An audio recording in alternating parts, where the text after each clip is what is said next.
Hello my dear friends, welcome back to my channel. So let's start with our today's topic. Today we are going to recapitulate and learn about one more thing in the atomic structure today. Okay, so previously we have discussed about how to calculate the radius and velocity of the electron present in any orbit.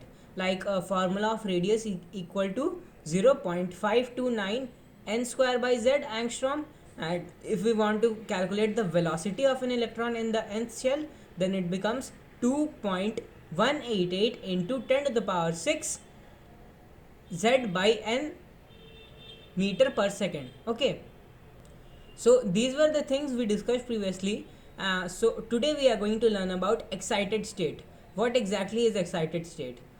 Basically it is named after the orbits. Okay, first orbit present in any atom is known as ground state. Second orbit is known as first excited state. Then third orbit will be second excited state. It is basically known as excited state because when electron jumps from one shell to two or two to three or one to three like that, then it gains energy and it becomes excited. Okay, that is why it is named as excited state. So fourth orbit will be third excited state. Okay, 10th orbit will be ninth excited state. So whichever the orbit is, minus one excited state it will be. Okay, so let us discuss some questions regarding velocity, radius, and excited states. Okay, so let us see. Now the first question comes is, if angular momentum of an electron in first excited state of helium or He plus is x, then find the angular momentum of electron in fifth excited state of B E plus 3 in respect to x. Okay, we have to find the answer in with respect to x. So it is given fifth excited state, so orbit will be sixth orbit, because see, when orbit is given and we have to find the excited state, we subtract 1, and when excited state is given and we want to find the orbit, then we add 1 to it. So fifth excited state becomes sixth orbit. So angular momentum formula is nh upon 2 pi. See, now n is 6 here, so 6h upon 2 pi, so it becomes 3h by pi.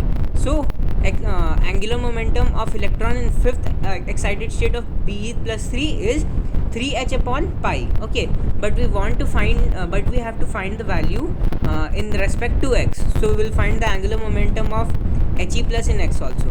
It is given first excited state, so second orbit it will be.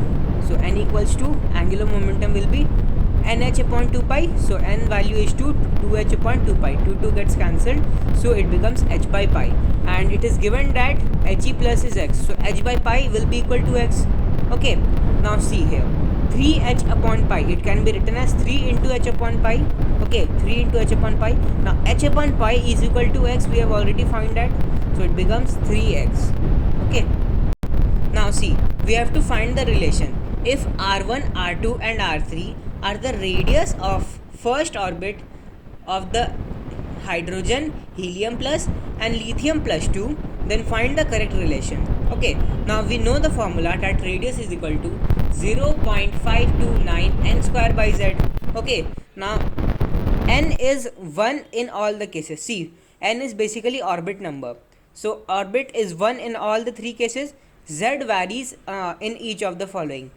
Value of z is basically atomic number. Atomic number of z is H is 1 here, helium is 2 and lithium is 3, so it becomes 0.529 into 1 square by 1, 2 square 1 square by 2 and 1 square by 3.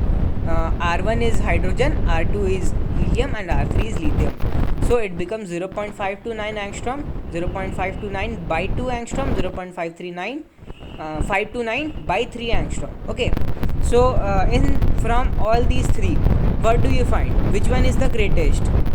R1 is the greatest, then after that R2, then after that least is the R3. So relation will be R1 greater than R2 greater than R3. Okay. Similarly, in this case, if R1, R2 and R3 are the radius of first, second and third orbits of hydrogen, helium plus and lithium plus 2, then we have to find the correct relation.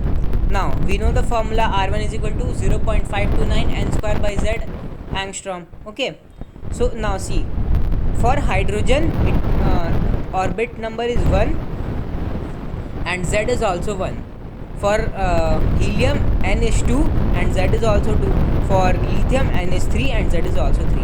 So 0.529, 1 square by 1 gives us 1. So 0.529 angstrom. Now R2, 0.529 into n is 2, so 2 square by 2. 1, 2 and 2 gets cancelled, so it becomes 4 by 2, so it becomes 0.59 into 2. Okay, so it becomes approximately 1.058 angstrom. Okay, now R3 is equal to 0.529 into n square by z. Now n square is n is 3 here and z is also 3, so 3 into 3 by 3, 3 gets cancelled, so it becomes 0.529 multiplied by 3 angstrom, so it is around 1.558. okay, so from all these three you get to know that R3 has the greatest value, R1 has the least value, and R2 is between them, so it becomes R3 greater than R2 greater than R1. Okay, so that's all for today. Thank you.